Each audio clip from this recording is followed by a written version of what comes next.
Oh, I thought you already did. Yeah, I'm shocked. All right, now we're official. But yeah, she we had our call on Thursday. Her Yep. actual birthday was the 14th. It was February Oh, 14th. So she was a Valentine baby.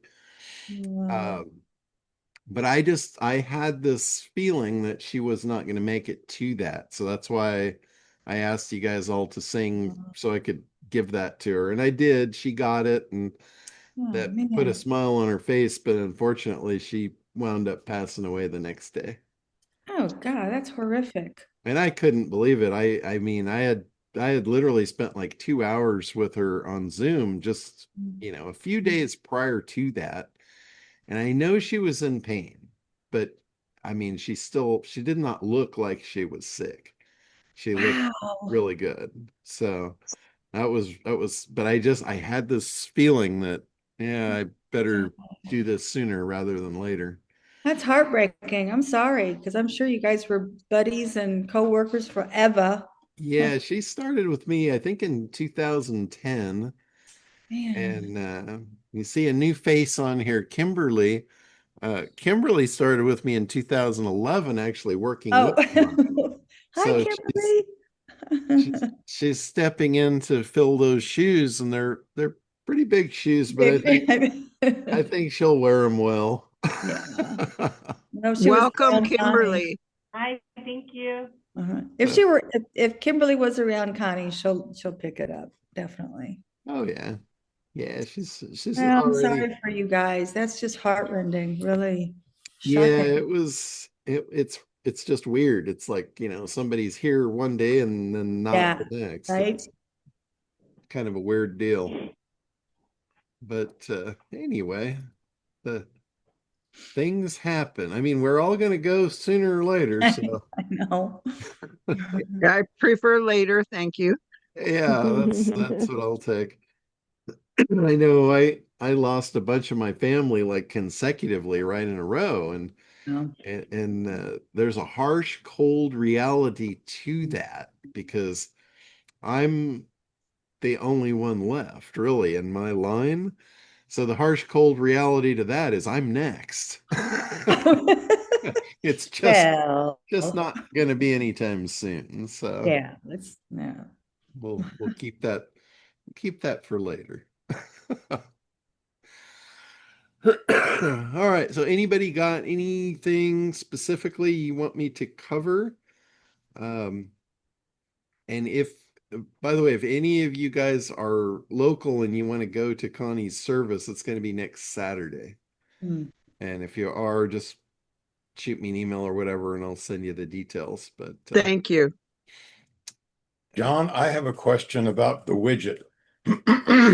Thank you for helping me get back to getting into the area again. I got the widget and downloaded, and I looked at the quote unquote install instructions.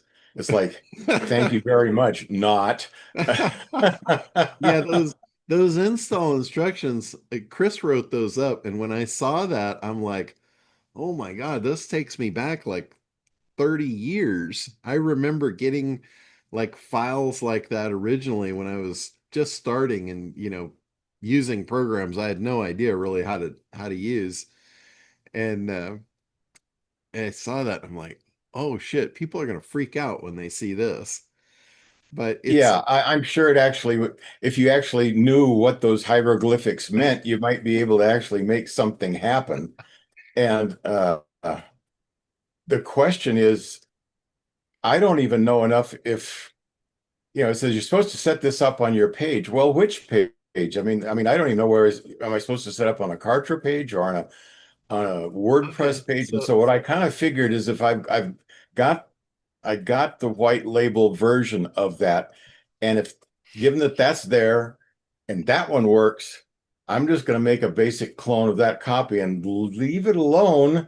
And if I want to make a new page, just create a whole new page around that. I mean, that's the only thing I can come up with right now, but I still have those branding problems Yeah. because I don't know how to get in there and make the phone call and email and text changes that make it work and where to put in the correct color codes so that it matches my branding. So gonna have to use it the way it is, I guess, at this point, but So the idea of the whole of the widget, it is really for the white label users, for the agencies, and it's a lead magnet.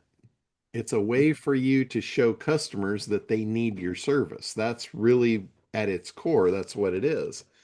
So the idea is to put it where it's accessible on your website so your prospects can use it. But if you do that, if you just, let's say you just put it on your homepage, for instance, and they come and they use it and they leave, that's not a lead magnet. That's a free service, but that does not generate leads for you. This thing is got a high enough appeal, people would opt in for it. It's kind of like Neil Patel. He put that keyword tool on his website and lets people use it for free, but nobody gets to use it unless they opt in. So it's a lead gen.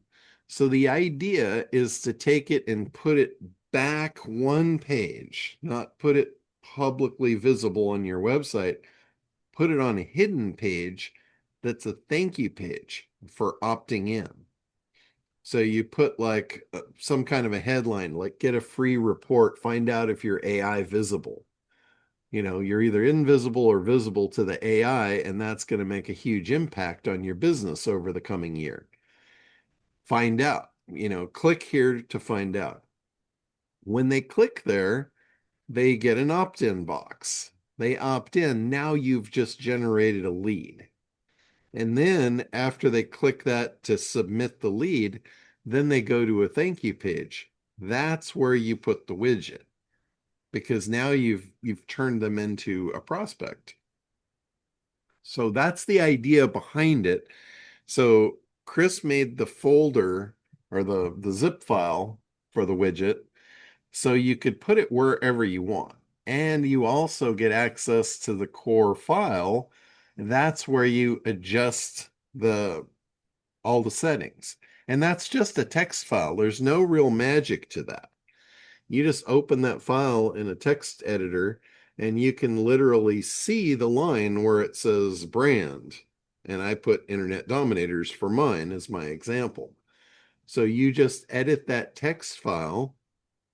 That text file is the widget file that you upload to your page. You put that as an embed code. So if you just take it as is, like I think in the zip file, all that stuff is just, there's either nothing there or it's generic.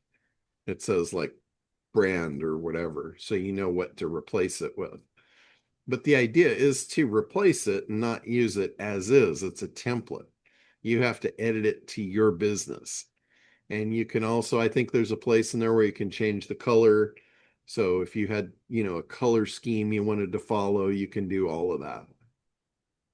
however, John, there's about three other steps in there that don't qualify to just editing. You have to set up some kind of a container. You have to go to, I mean, there's programming involved to even create the place to be able to put the widget on. And by the Well, time I read through those other three steps that you have to do before you even put your re-edit, I mean, it's like, I'm feeling like peanut here, yeah, well, it is, there's nothing about it that's really highly technical.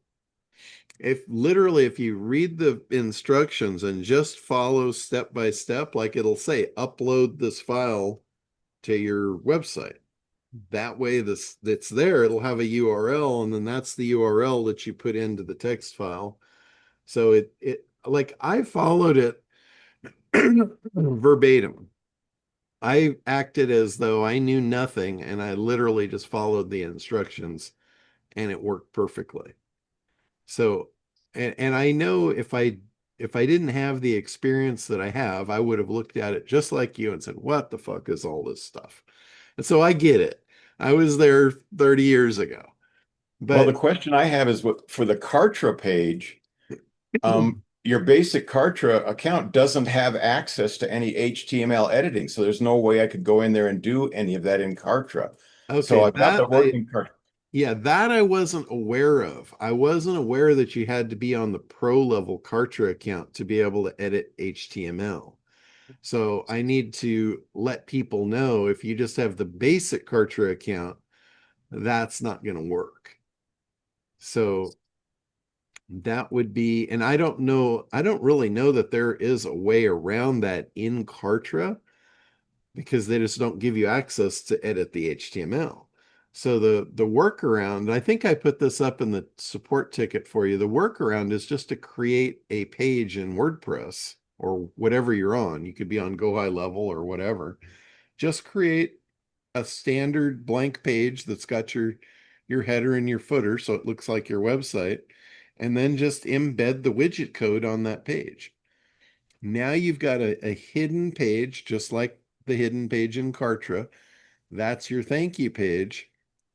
So take the URL of that thank you page, go into Kartra, into the form section, and edit the thank you page. And just put that hard URL in there for the thank you page. That's an easy workaround for it.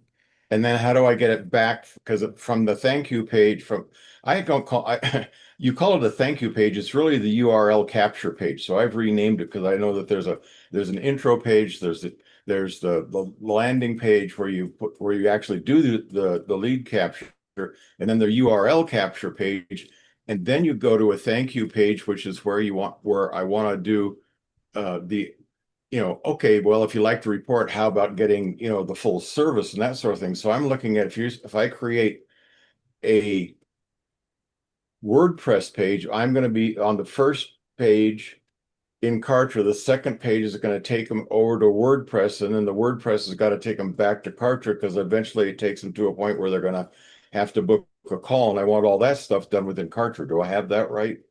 Yes, that's just a link. That's not a problem. How do I get it back off my WordPress site back over into Kartra? With a link. You just put a link on that Kartra page. The way I did it, I didn't even put the links in the pages. I put the links in the email follow-up sequence.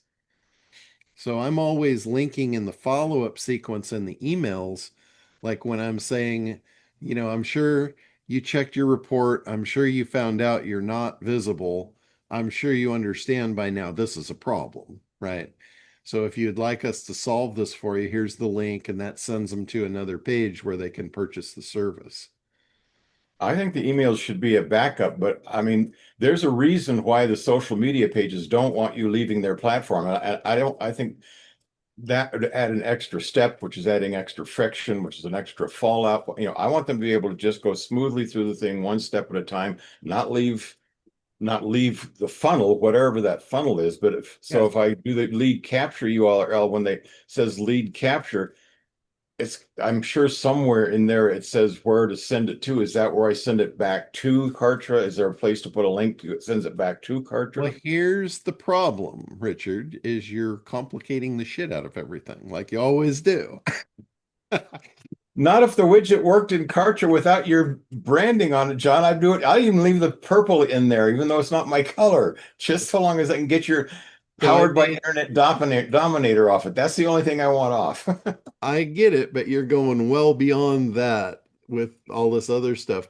So here's the basic idea of the widget. I did not want to complicate it. I wanted to make the most simple system that would work for anyone out of the box. Now, that said, you can take that simple system and you can complicate the living shit out of it. I don't care. It doesn't matter. And it will work better if you do that. There is stuff that you can do to improve upon what I gave you. I gave you just the baseline. It's like, if you don't have anything, here's something that will work. Because in marketing, what you have to do is you have to grab attention. That's with the headline.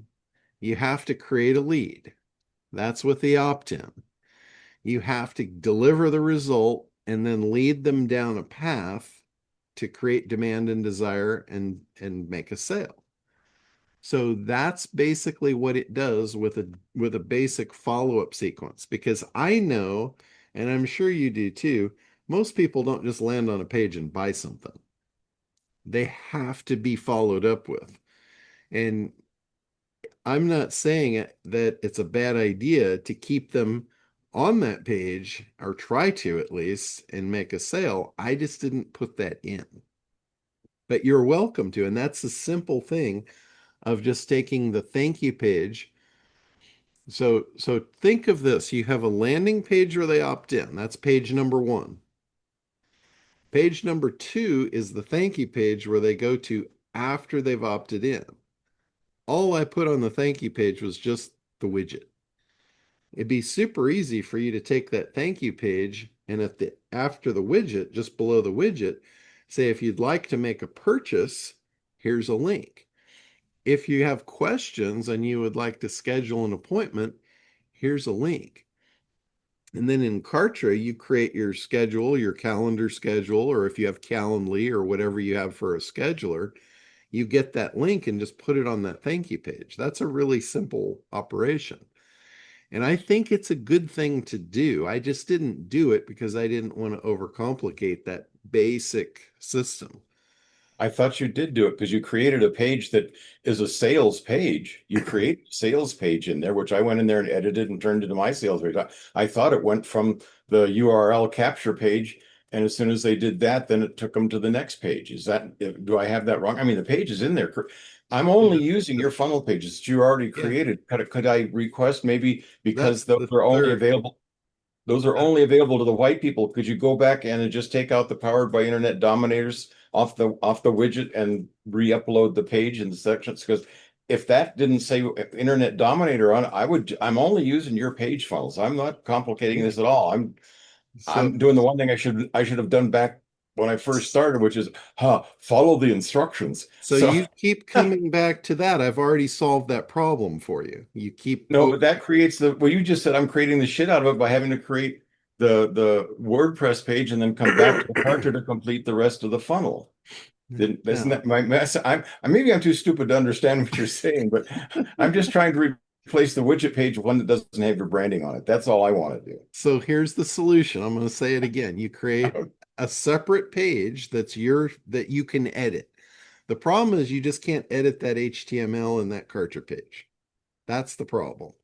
So the solution is to just put that on a different page that you can edit. So if you have WordPress, you can just paste it in there. Now you can edit it. You can get rid of the Internet Dominators. So you've literally recreated the thank you page in something that you can control. That's the end of that problem. That problem no longer exists. So does that make sense? To that point, but the next step is the getting them back to the sales page, which is the third page in the funnel that you gave us. I have to get off my WordPress page back into Kartra on the sales page that you created, that I've edited. That's wonderful. So in the funnel that I gave you, that is done in an email follow-up sequence. Those links are given out to bring them back. But I think you have a good idea to add those links onto the thank you page itself. I just didn't do that.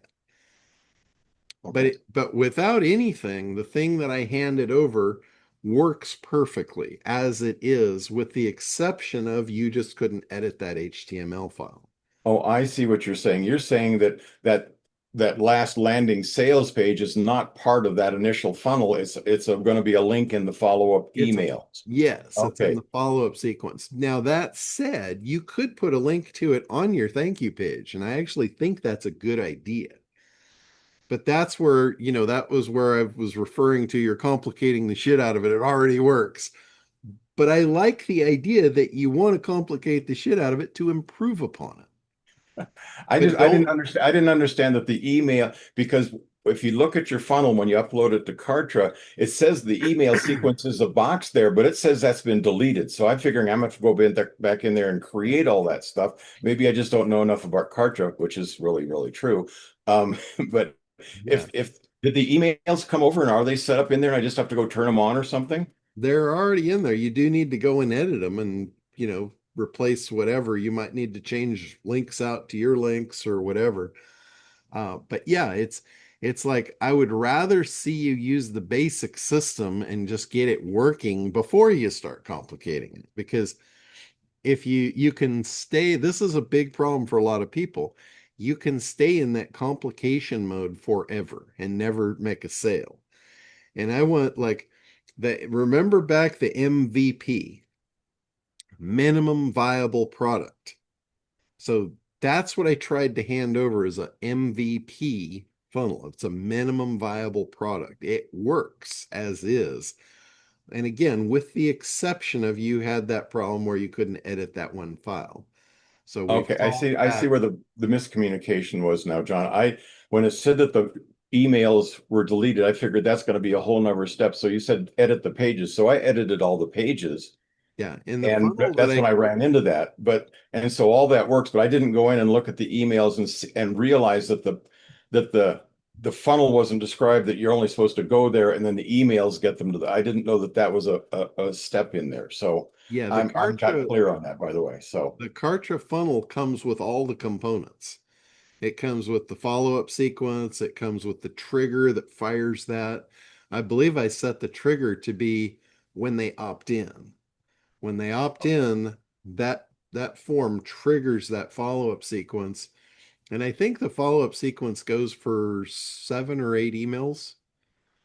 So well, it there's makes perfect sense. It makes perfect sense now. I just didn't understand that there was a break in the cycle. I always thought you always wanted to go all the way through the whole thing for somebody that was really hot and wanted to do that, that you don't want them to have to wait for an email to show up or something. So now I yeah, understand what. and that's not a bad idea. That's actually a good idea, but I'd rather see you get it up working first before you complicate it.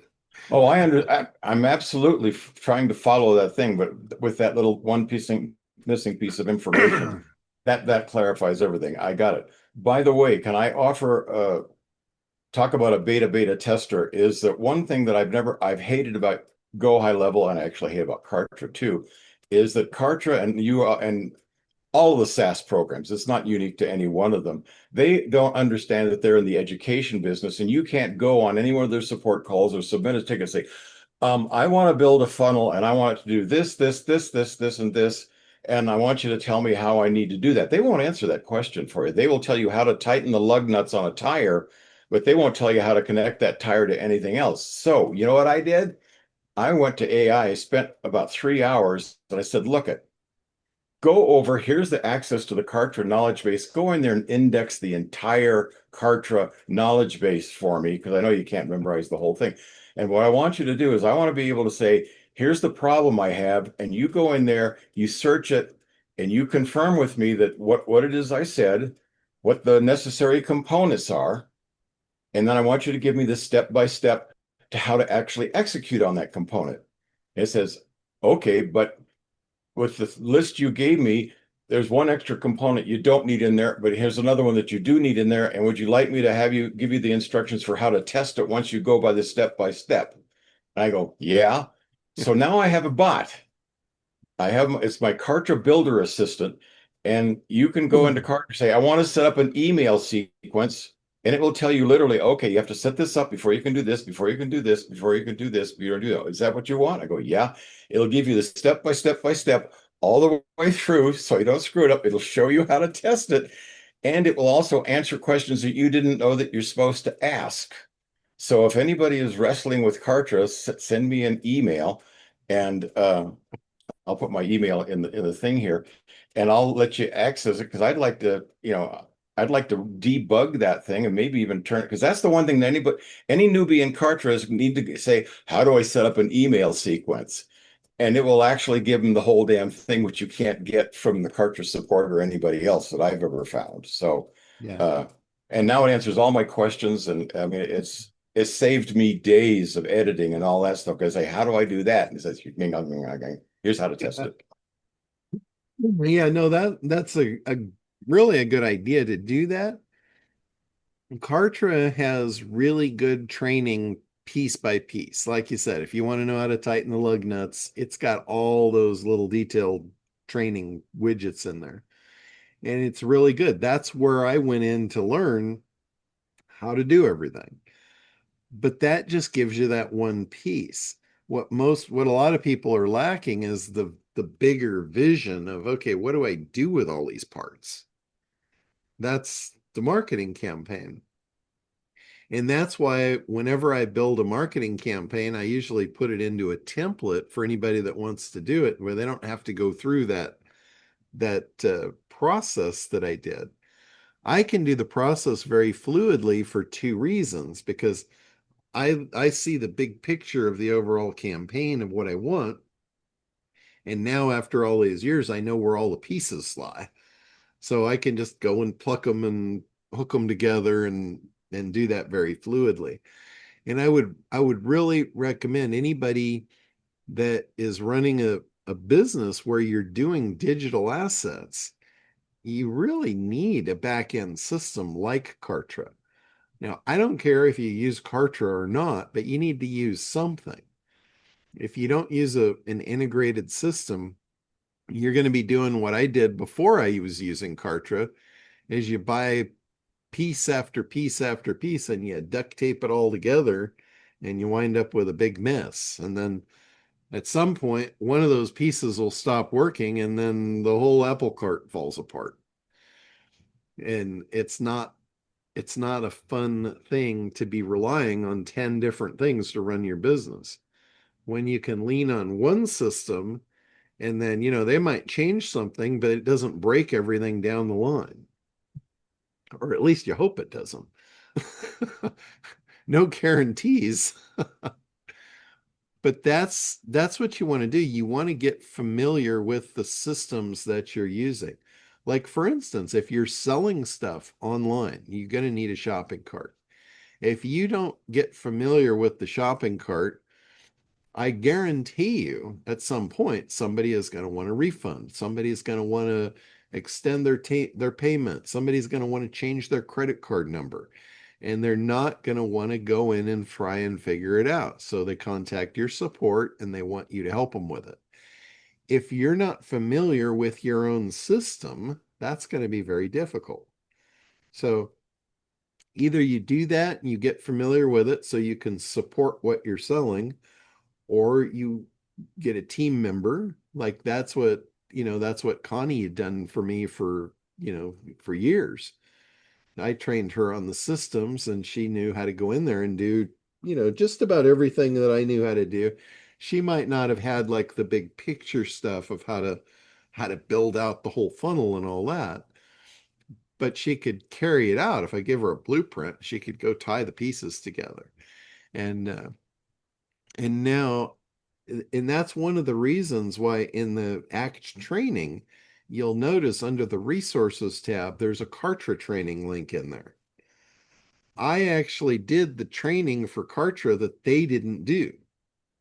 And that was the training of how to put a whole funnel together. And the first one I did was for Chris McLean, who's part of the group. He was struggling with it and he kept moving back and forth from Go High Level to ClickFunnels to Kartra. And he spent a ton of money and never got anywhere. He hired people to build the funnels for him. He never got a working funnel. So I said, look, stop the madness, throw all the rest of that shit out the window, get a Kartra account, and I will build it for you and I'll build the training along with it. That's the trade-off. I'm going to use your site as an example. And that's what's in there. You can literally watch me build the entire thing, and I talk my way through it so you know what I'm doing and why I'm doing it. Kartra doesn't have anything like that. When I talked to Sarah at Kartra, and she was like blown away with that. She's like, "Oh my God, why don't we have that?" I'm like, "Well, that's a good question. I could ask you that." But they don't. They never engineered funnels. That's not what they do. They engineer systems. They don't know squat about marketing. Well, John, I trained it on all your, not just Kartra stuff. I trained it on all the transcripts of all your videos. So all your knowledge is in there as well. And I told it to say, okay, somebody who doesn't know their fanny from a warm biscuit, which is me, which is why I'm building you, build out a basic funnel based on this funnel. And I gave him your funnel and the way that I've been laying it out this way.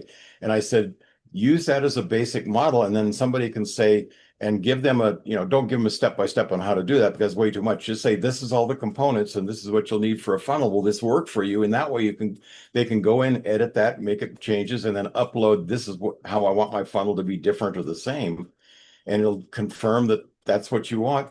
And then it will go through and give you all the things. I've started to build it out in terms of components. So the email is in one place and the product setup is in one thing and that sort of stuff. So it's building little modules that we can eventually stack together like Lego blocks and that sort of stuff. But it's all based on your trainings and your upset and that is how I'm learning it. Because if I had to try and it gets so frustrating when you're trying to do something and you can't do something. When you give them step-by-step instructions, you start doing it, you go through a few things, you say, oh, okay, I get how I can do this sort of thing. And you've got somebody there back, you've got a tool backing you up that can clear it up. So I put my email in the chat. So if anybody would like to play with it or whatever, give me a chat and we'll have a discussion. And because this is not ready for prime time by any stretch, but people, the newbies might like it because absolutely, John, Kartra, I've tried Groove, I've tried Go High Level. I mean, I've tried half a dozen of these different SRMs. And for this new person starting out, Kartra is obviously more than sufficient because look, you're using it and look at the size of your business and how you're doing it. So Kartra is about the best middle ground in terms of learning ability and that sort of stuff. But you just kind of got to get some momentum going. And this little tool helped me get enough momentum going that I'm getting my legs underneath me. And when I run into something that I have no idea how to do, it tells me how to do it. So Yeah. thank you for all thank you for everything that you put up there because I wouldn't be possible without that. No, I won't complicate this thing. I'm going to get back now that I know how that tunnel's supposed to be set it up. I'll do it correctly. Thank you. Yeah, it's really not that it's not that difficult. It's just following the steps, it's just following along.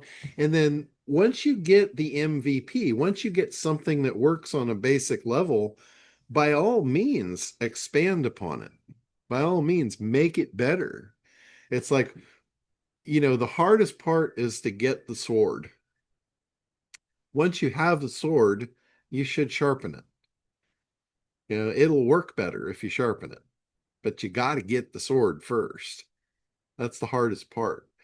And whatever you guys use, I know some of you are on Go High Level. It really doesn't matter. Don't think at all that I'm saying you have to use Kartra. It's just that's what I use. I spent a lot of time learning it and mastering it, and I can't even imagine what I would do without it at this point. Like I've told people many times, if you in the middle of the night, if you decided to take Kartra away from me, I'd probably just wrap it up. I'd probably be done and sail off into the sunset. I would not spend the time and effort at this point in my life to go and rebuild that knowledge base on another system. So it's important though that you do that if you're going to run an online business. If you're going to run a brick and mortar, you might be able to get away without it. But if you're going to run an online business and you're going to take online payments, you need a system. And instead of just buying a shopping cart and then buying an autoresponder and buying a calendar system and buying a webinar system and all this stuff and then trying to duct tape it all together, you're better off to get a box that has all that stuff in it and it's all working together. No duct tape required. So Gwen, go ahead. Just have to unmute. All right, I should be unmuted. Yeah, how's it going? Oh, it's going. I'm finding errors. I'm using the optimizer and I'm finding all sorts of errors in my website that I'm trying to figure out how to fix. Okay, are they the errors from the AI, like the three main things, or are you digging in No, deeper? Okay, they are like my title tag was goofy, so I figured that one out. okay, And meta tag, and then it says I have no H1 tags. okay. And I'm like going, how do I not have any H1 tags? So I'm back in, I'm using Optimancer's analysis and going back into WordPress and Beaver Builder. And I'm curious now, do I have to download another plugin to get my H1 tags? You should not have to use another plugin. It's in the, you can either use I think they have a headline. I think they have a headline component and I know they have a text component. So in the text component, you can configure the text to be an H1 tag. Okay, I'll have to figure that one out because Like when I've got text I can edit, but I don't see where I can put it as a tag. I can see where I can add the HTML. no, you should be able to change the heading tag. I don't remember exactly where it is, but I know it's in the settings of the text. Okay, I'll dig a little deeper in it, but Like when you highlight a particular text and then you can make it bold, hmm that's where you're going to find it. It's in those settings. There should be Okay. a drop down, and I think it's usually on default. You can change the default to H1, and that will turn that piece of text into an H1 tag. Huh. Or Okay, I it haven't will found that in add my. it'll add the H1 around that piece of text. Okay, and that's in Beaver Builder. Yes, that's in the Okay. text tool component. I will dig a little deeper. I've got a possible event next weekend that I want to try to have this ready that I can take people's emails and run them reports. So I'm Okay. trying to get it all put together. So here's the idea. This is something that a lot of people got confused on, and it's easy to get confused the way Chris built the program. Chris built the program for a particular really, really deep, dark, ugly project. And A he built it. $60,000 project. Yeah, he got paid 60 grand to do this. And as he got into the project, he realized, oh my God, there's no way in hell I'm going to do all that work for 60 grand. So he wrote the program to do all the work. And the program goes way, way deeper than I would really ever recommend going with SEO. You've been with me for a long time and you know how I've taught SEO over the years. Right. There's like, 60 to 100 things you could do, and a lot of them don't really move the needle enough to bother. Well, he put all the stuff in there that you don't need to do because, it's not worth the time and effort. But he put it in there, and I'm like, oh my God, why did you do that? Yeah, That's, well, my site ranked at 55, and I'm like going, yeah. yeah. So, But the idea, I had him go back and adjust things to make it more friendly for what my vision was. My vision was a complete smash and grab. It was not to optimize people's sites manually. It was not to do SEO services. Although agencies that are doing SEO services, the tool would help them a lot by showing them what the problems are. But my vision for the Optimancer tool was a complete smash and grab to get you new customers, and it as a no-brainer. And it's pulling back a lot of the things that are technically offered in there. If you notice in the report section, I had Chris add a different report down at the bottom. He's got his main three up there. hmm In my opinion, your customer should never, ever see those. Those three reports are not customer reports. Those are technical Okay. reports. If your customer sees that, it's going to open up a barrage of questions that is never ending. Now that's probably what I'm in the middle of. Yeah, yeah. I would stay clear of that. The new report that's added at the end is called a progress report. That is your customer report, in my opinion. And when you run it at first, it's going to show that their site's a disaster. hmm It's hopefully it'll show they don't have an LLM file, they don't have FAQs on their site, they don't have schema code. That's the three things that you should be concerned with of whether they're visible or not in AI. So that's the easy solution. That's the smash and grab. You're basically telling your customer or your prospect, hey, I have a way to check and see. In fact, you can do it yourself. You can check using my tool and you can see if your site is visible in AI. If it is, AI could potentially send you customers. If it's not, you don't get to play. That's a big motivator. See, that's the tool I want to take to this event next weekend. Yeah, so they can run the report, they can see, okay, yeah, I'm screwed. Nobody's going to find me an AI. Now all of a sudden you've created this big demand to fix that. So you have a WordPress plugin, and for the beginning people using Optimancer to start an agency, I would recommend you just have a qualification. I can only work with you if you have WordPress. Because I don't think any of you want to do this work manually. That's why the WordPress plugin is there. It's to do it for you. So that's why I say total smash and grab. You're only taking the right customer, the low-hanging fruit, the easy business. So they run the report, they find out they're not optimized, you find out they have a WordPress site.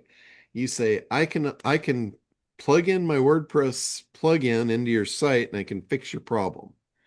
And it's this much cost, and then it's this much a month to monitor it and keep it up to speed for you. That's an easy set. Very, very easy. Now, the way you report to them is you say, when you start with me, I'm going to run a baseline report so you know where you are before we start. And that's the progress report. So you run it. It shows they don't have anything done. And then you install the plugin. You sync it. You let it do its work. It updates the website, and then you run the progress report again. And now it says LLM installed. Check the box, one down.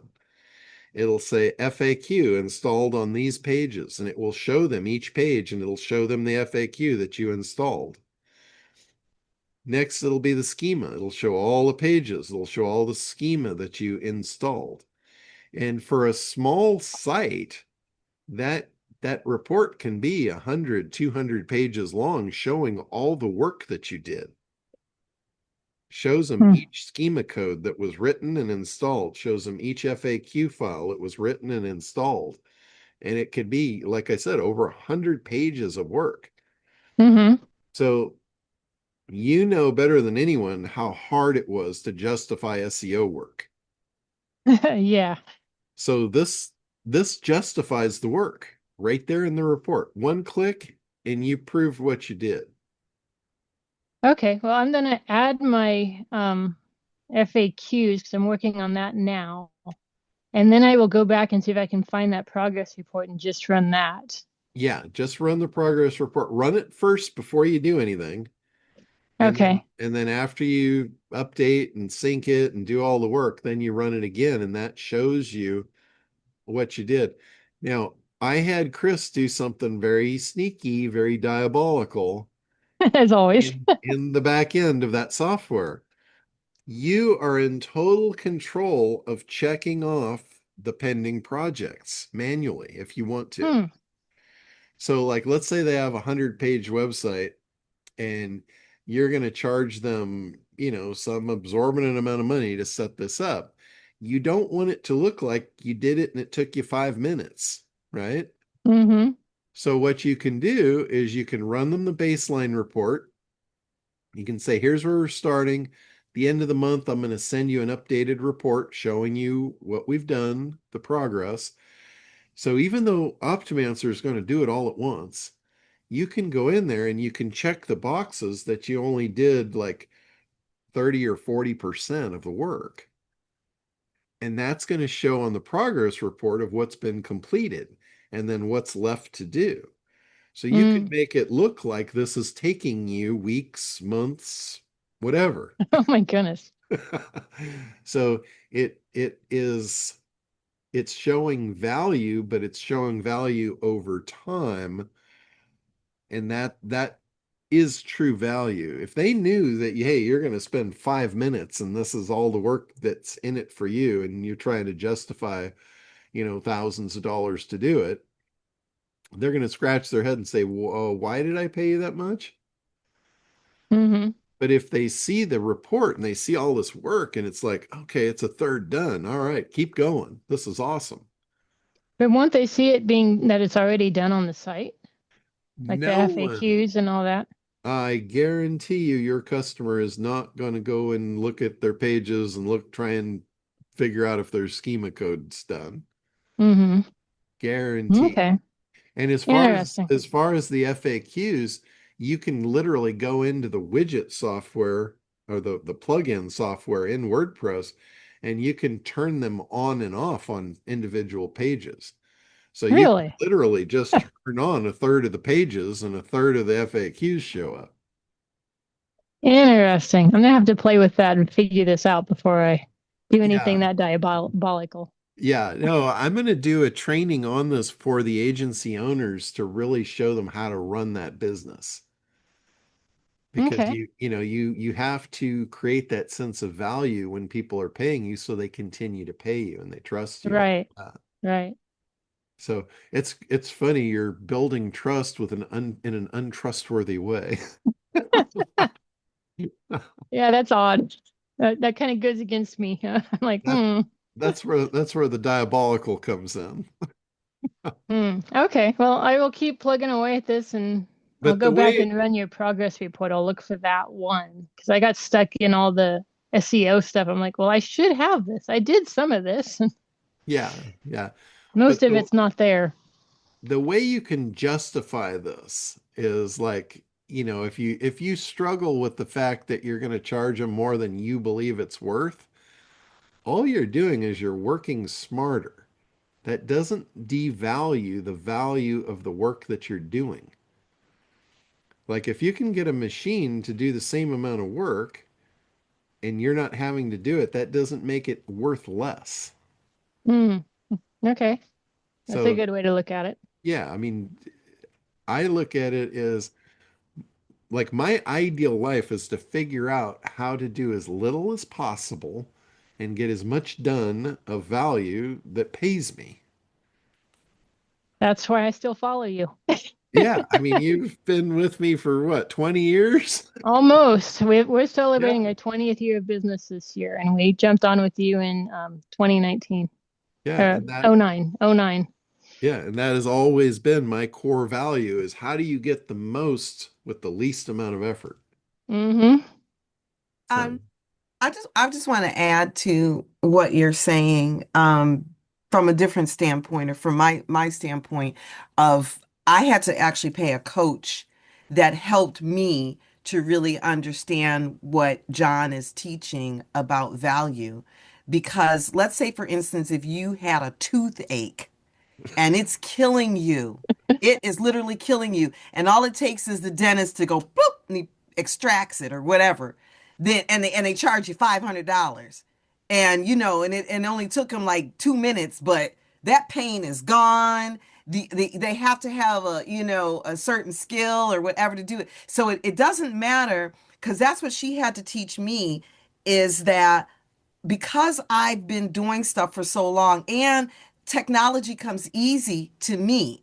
And so she kept saying, just because it comes easy to you and it doesn't take you long to do something, you don't charge somebody based on the time it took me. You charge on the value it is to them. Right. And then the other thing I want to say about John's, you were worrying about, well, won't they look at it? Won't they this? No. Oh my God. I have clients that send me their updates. Make these updates to my website, right? I make the updates to the website. Then I follow up with them. And I've stopped even following up. But I yeah, used to they don't follow even up. check. Yeah, they don't even check. So I used to follow up. Did you see the updates? Is everything okay? And, oh, I haven't had a chance to look at it yet. I haven't blah, blah, blah. So I don't even do that. If they tell me make updates to their site, all I do, I make them and I send them an email done. Whether they check and see, I don't care anymore. Because Mm-hmm. anyway, that was my 2 cents. That's awesome. Yeah, it's all about the value. Like the dentist, he can make that tooth stop hurting in, 2 seconds by pulling it. But he spent years and and tens of thousands of dollars to be able to do that. So that's where the value is. The value is in your knowledge, your skills, and what you can provide. It's not in the actual process. It has nothing to do with that. And the right tool. Because my husband's a snowplow. He does snowplow removal, and what he charges to come and scoop the snow from when the plows go down the street, what he charges to come scoop the snow, and it takes him 5 minutes to do it. It's like Yeah. it's so you can't base it on time. You can never base the service based on time. It's, do you have Right. the right tool, or do you have the right, and in this case, Optimancer is the right tool to do the job quick. Yeah, that's your snowplow. And if nobody else has the snowplow, but you do, that makes you valuable. So you got to get out of your head that I'm charging too much or, this, that, or the other. But what you can do, you can eliminate the confrontation by showing the progress reports not being done in 5 minutes. Like the worst thing you could do is say, take $1,000 to optimize this WordPress site, put the plugin in, run the thing, send them the report that afternoon and say, oh yeah, we're all done. That would be the worst thing you can do, because then you're going to raise doubt in their mind. What did I just pay this person $1,000 for? Why did I do that? You don't ever want to bring those thoughts into their mind.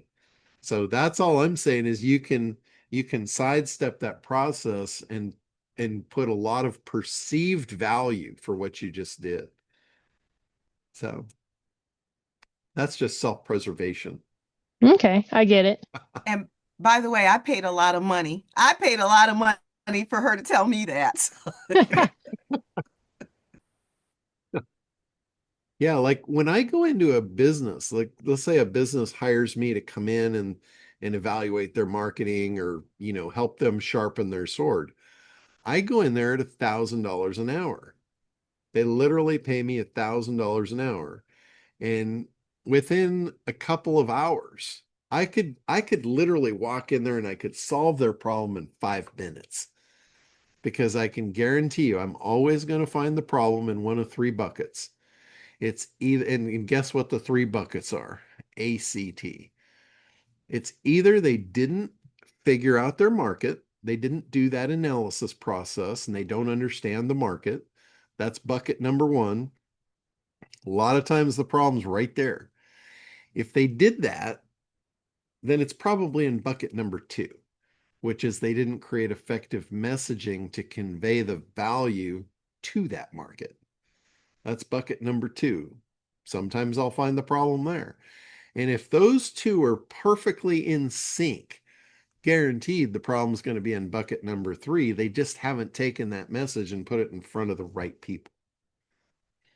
So I know that going in, I already have the problem solved in my head before I even walk through the door.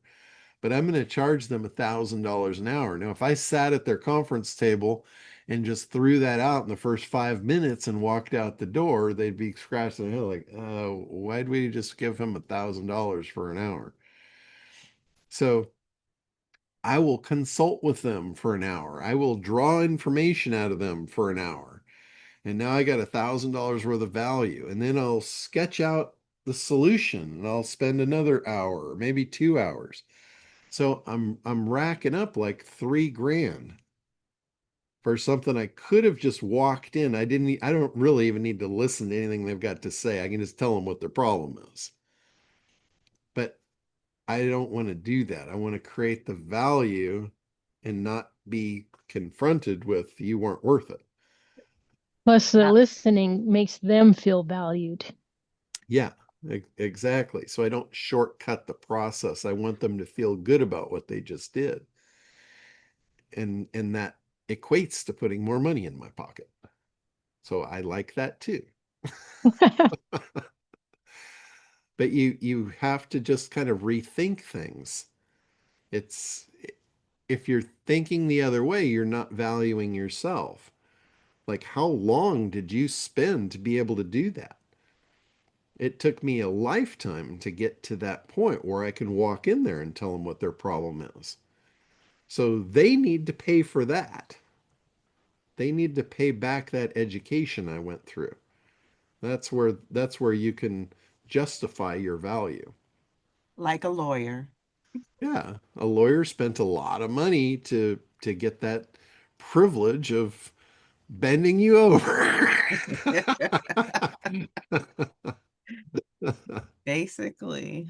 and they exercise their rights. All right, let's go to Brian. Go ahead.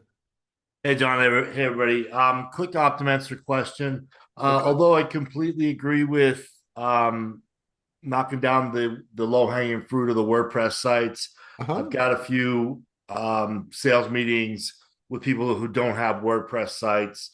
And I just wanted to confirm one thing before I promised it is, I'm just going to do them just for practice. And since Optimancer will generate the LLM and the schema and so on and so forth, I don't think it'll be that hard. But does it sync if we're not using the WordPress plugin? Does it still sync weekly like the WordPress version does? It would not. You would just have to go in and manually just rerun the report. So it's not Okay. that. I mean, but as far as whatever information is going to AI, is that I thought that's what the sync was. Like it was just updating if they had any updates on their site or something like that, or maybe I'm not understanding right.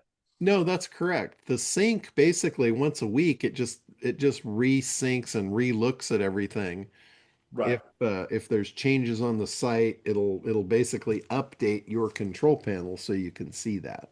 Okay. So that's WordPress or non-WordPress Yeah, if you're situation. non-WordPress, basically what you'd be doing if you did an ongoing account or Yeah. ongoing service, Yes. you would just go in there like, once a month or however often you promise the client. You Right. just go in there and regenerate the report.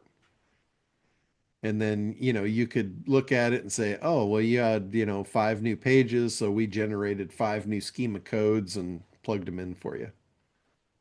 Okay. 5 new And FAQs. so is the WordPress version somehow doing that automatically? Yes, I believe you still have to, it'll sync, it'll put it in your back office, but I still think you have to mark it off as complete for it to show up on a progress report. Okay. That's the Okay. only thing. The progress report, even though the plugin is doing things automatically, it's not pushing that through as being done until you mark it complete in the control panel. So okay. All right, So that's helpful. All and right, thanks and so much. that's just a little nuance you just need to understand so you can run that smoothly. Roger that. All right, So thanks. I'll John, can I report ask a back question on, about on the? how that goes. yeah, and just before we get off of this one, I know there's some of you guys that have real agencies and you've got outsourcers doing the work and all that. That puts you in a whole different category. That puts you well above the smash and grab category. So if you guys want to do like, or if you're already doing SEO, you could easily use Optimancer for the reporting capabilities. And there's also, when you go into the top level report, that's the one that is made for a tech guy. That's not made for your customer. That's made for a tech guy to instruct him. That literally has the instruction sheets for how to do what we're saying needs to be done. Yeah, you never give that to a customer. It's way, No. way too Oh, deep. God, no. But you could give that to your team. If you want Yeah. to offer those services, that requires a higher level than the baseline agency. Most baseline agencies are not going to know how to do FTP and manipulate files and do all that stuff.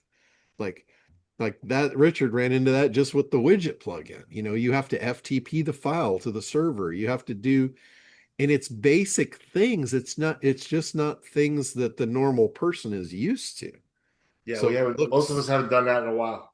yeah, it can look overwhelming if you don't know like, oh my God, I've never used FTP. I've never transferred files manipulated them on servers. I've never done that, and it scares the shit out of you.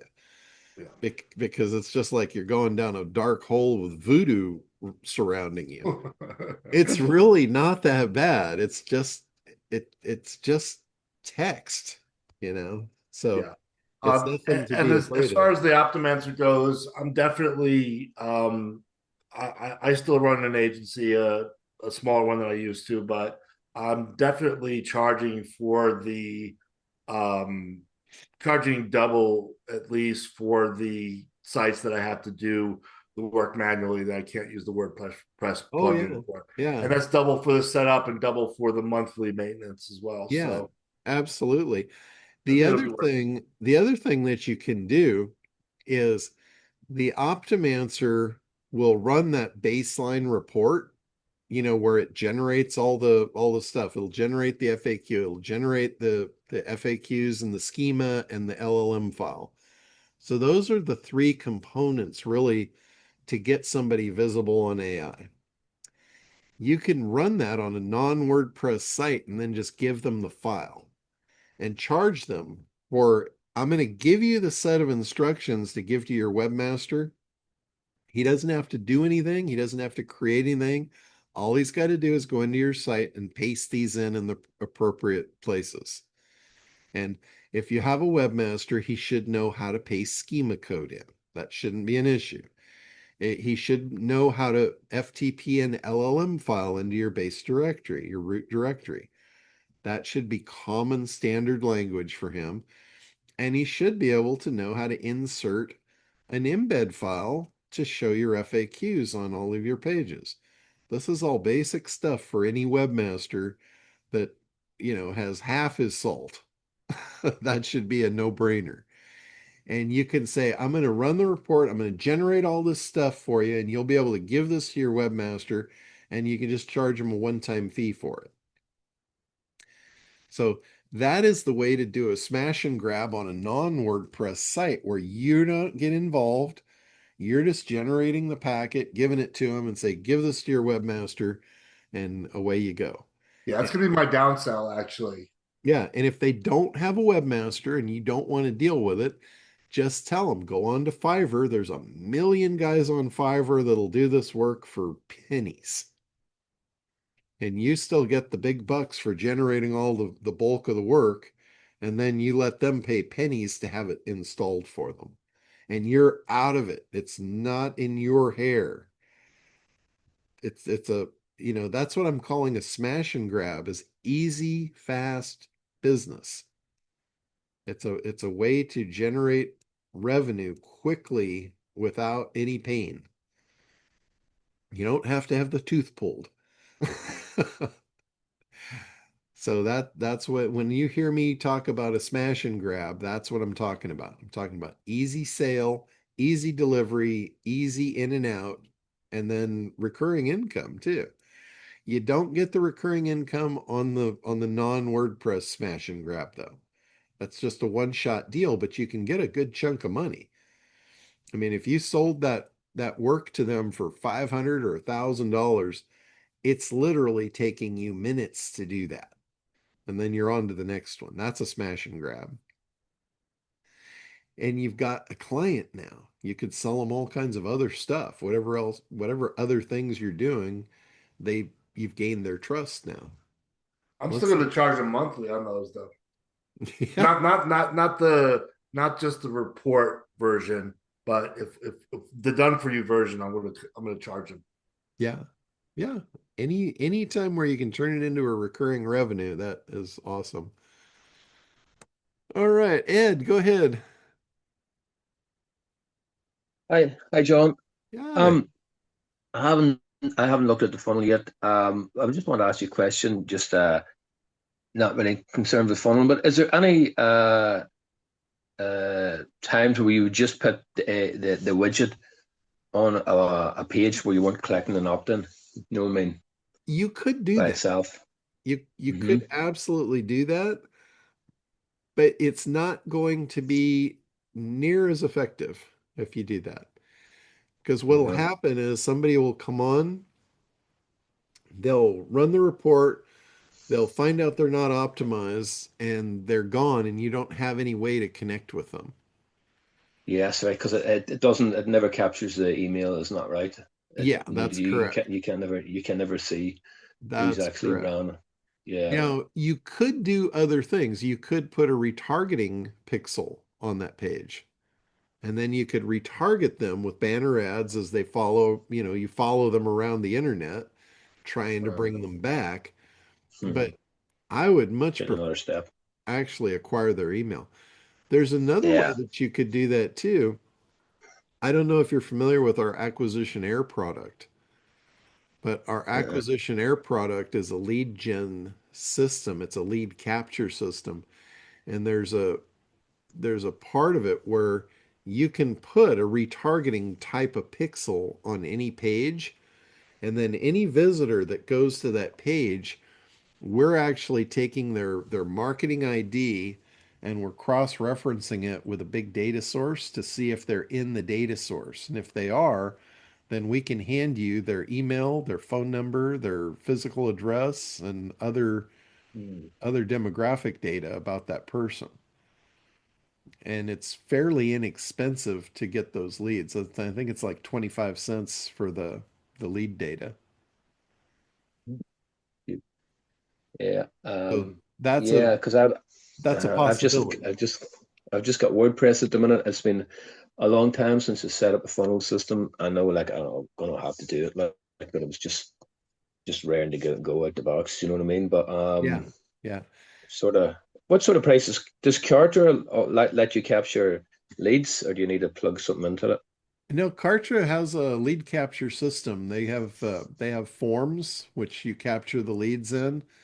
They've got landing pages which you can put the form on the landing page. They've got tags and lists and triggers that can trigger, all kinds of other automated actions inside the system. They've Am I got getting this right? You add the Charter page inside your WordPress. Is that what you do, what I'm or what is it a I'm different doing. system? I actually created a template in Kartra that I give to Hmm. anybody that wants it. And it's a template of all the pages and all the assets of Kartra where I actually set that funnel up. So I have the manual version of the funnel just in HTML where you could just, drop it on a website anywhere and do your edits. But after I did that first one, I took all that and I created a Kartra funnel for anybody that does have Kartra. Because in the manual one, it doesn't have a database. It's got the page for the opt-in, but it doesn't have the opt-in connection to a database. So you would have to patch that together by buying, some sort of a lead gen system. Where Kartra has everything you need. Kartra has the shopping cart to make the sale. It's got the follow-up sequence, the autoresponder to keep following up with emails. Got the lead capture. Oh, yeah. It's got the So if you get calendar Charter, system. you don't need a website. You use it as a website. Am I right? Or You it, can, but I don't recommend using Kartra as the actual website. so you Just just use all the WordPress then? Yeah, I would use the WordPress for your actual website and I then use get you. Kartra for all your back end stuff. Like all your back So, end pages, your opt-in pages. You can use just the opt-in box from Kartra on a WordPress page. You can totally do yeah. that. It's very flexible. Or you can Uh-huh. create a Kartra page and put the opt-in box in it, whatever's easier for you. I've Right. done it But both ways, and yeah, as Richard was saying earlier, then you need more than the basic Charter to be able to edit the HTML. Is that right? yeah, So there's a basic one that I think it's like under $100 at this point.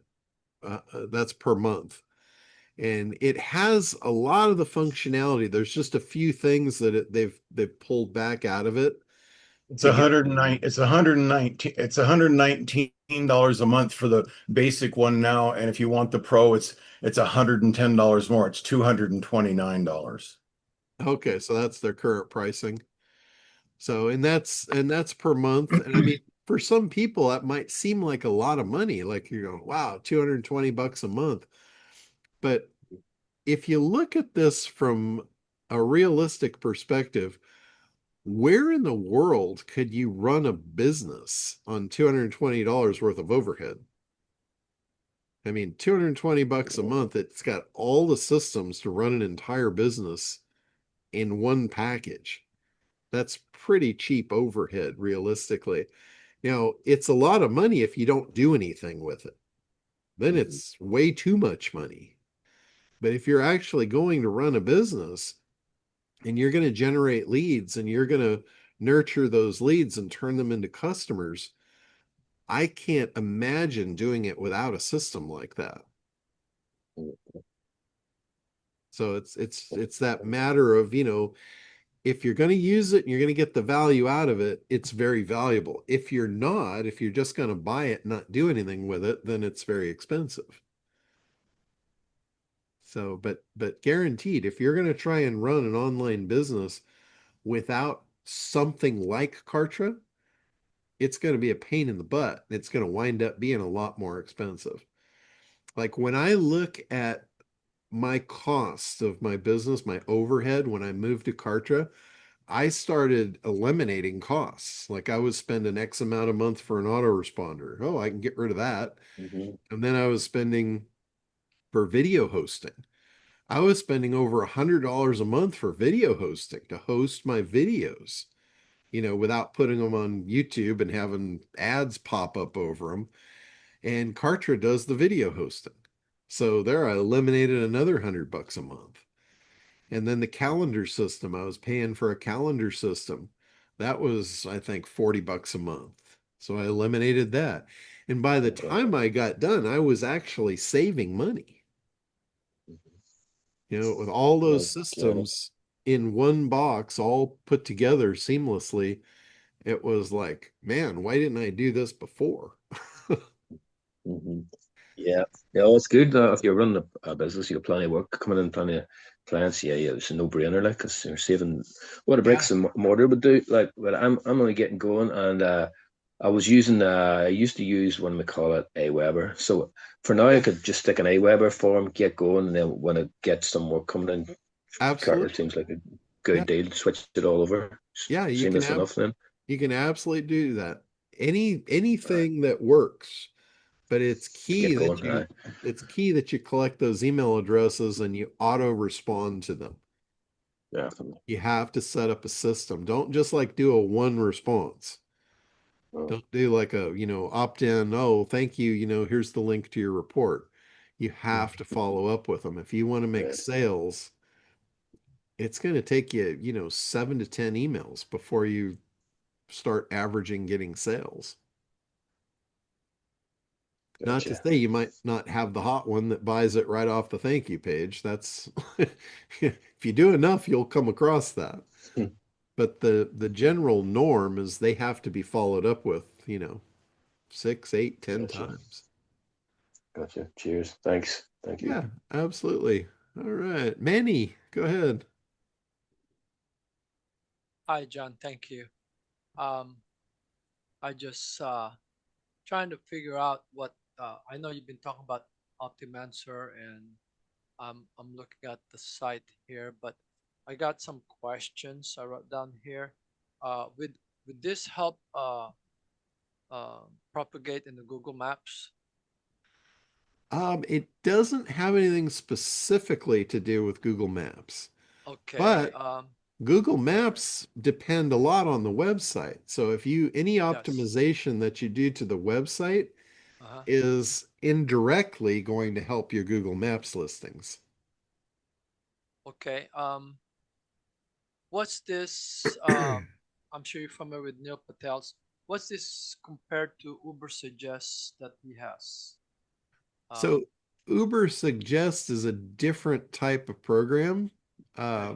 It'll just give you different information, but I don't think he has anything to fulfill on it. It's just a general report. Okay. And he also has that thing of answer the public. He's got that tool as well.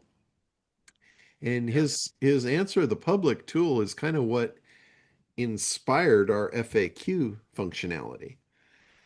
Because his answer the public is you can put in a question and then it's giving you like the answers, or you can put in an answer and it'll give you the common questions. And that's what we're doing. We're using AI to take the topic of every web page in your site, and we're looking up what is the most common questions around this topic, and that's how we generate the FAQ file. Okay. So sometimes I use my mobile to use voice. Uh-huh. Like if I wanted to look for a restaurant, or say in this case I have a martial arts studio, would this also be useful for the voice AI on the mobile? Yes, To and not in the automated way, but in Okay, the jumbo report in Optimancer, it's got different sections for I see. all the different types of optimization, and voice is in there, I'm pretty sure. It's like the different things that you can do to affect the voice search. I see. So it has all that. Yeah, yeah. Okay, because I haven't seen the dashboard. Right. And I think you were around when I released AIO Dominator. Yeah. The AIO Dominator software is for people that are doing optimization, and it's a bunch of GPTs in there. It's kind of like the Quantum Suite, although the Quantum Suite is more for marketing. The AIO Dominator Suite it's got a bunch of tools in there to help optimization. So that could potentially, if you were running an agency and you were doing real SEO, like the Mm-hmm. real hardcore stuff, you could use Optimancer in conjunction with the AIO Dominator to actually generate files and get things done to do all the optimization. And I know in the AIO Dominator, we've got a voice search tool in there as well. Okay, And I'm it'll already analyze your using that. site and basically give you the recommendations to improve on the voice search. Okay, I'll make sure I don't. You said AIO instead of AEO, right? Yeah, I call it AIO because it's AI optimization. I mean, Gotcha. that's what it really is.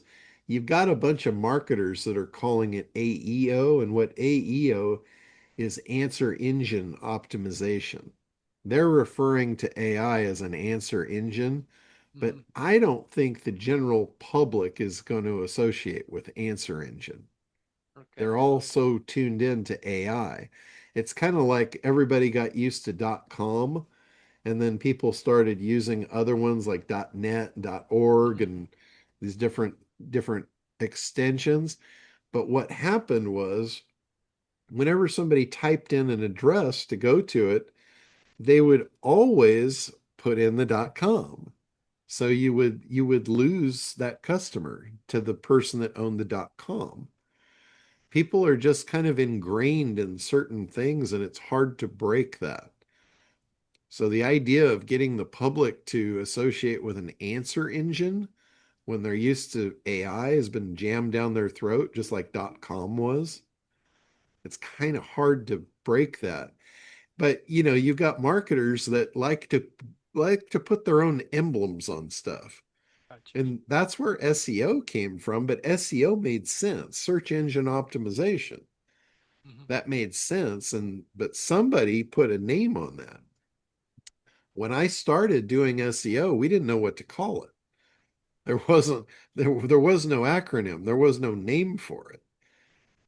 I just described what it was, and businesses wanted it and they bought it. They bought the service of doing that, but it had no name.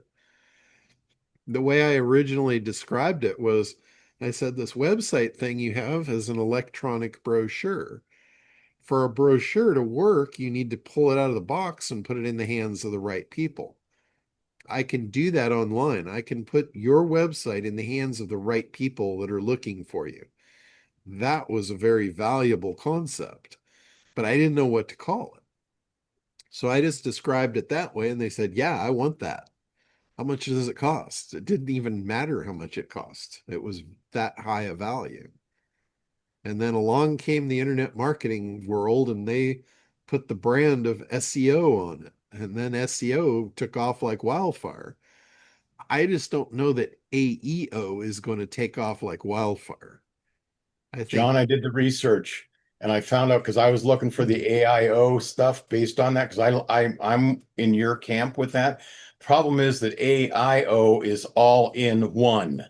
And there's a whole lot of companies doing all in one stuff, and they've co-opted the AIO acronym. So you had to come up with a new one. I don't like AEO that much either, but that is the one that's what everybody is calling it now on all of the social media channels and YouTube and all that stuff. So well, I'm with you, but it's if you think about it, SEO had the same problem because SEO, like if you ever did deep research on SEO, it came up with a whole bunch of different stuff related to SEO that had nothing to do with search engine optimization.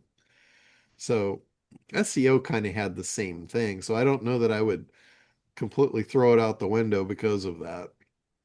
Yeah, I got well, I've another got as many question. AIO ones as I can get. That's what my report's called and all that stuff because you have to wean them from one to the other. By the way, do you know that SEO now is they're trying to research that to instead of search engine optimization? And guess what we do, John? We do search everything optimization. That That's doesn't surprise me. That's I have marketing. another question, John. Speaking of the optimization with this optimizer, uh, are you able to target radius miles like a neighbor city or town? Well, Optimancer doesn't really do targeting. Optimancer optimizes what's on your website. Gotcha. It identifies, like it'll run a report on all of your pages. It will Okay. identify what each page is about and it will help enhance that. It doesn't like expand upon anything. For you to expand upon local neighborhoods, you would have to create pages that were specific to those local neighborhoods. Then it would do it, but it won't Okay. like do it from scratch. Sounds good. I guess I just have to look at the video that I have, which I haven't seen it yet on the page. Okay, yeah, there's like an hour-long video on there Yeah, when I'm Chris and trying I to. introduced it and he went through the Yeah, whole I see it. It's under Dominators process. dot internetdominators.com Optimancer. Yeah, there is a video here.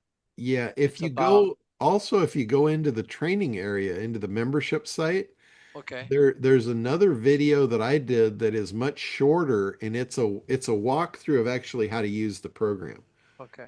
I Sounds did good. it, I took Jim's site and I did it as an example and I literally went start to finish using Jim's site as a prototype and I Hmm. screenshot everything.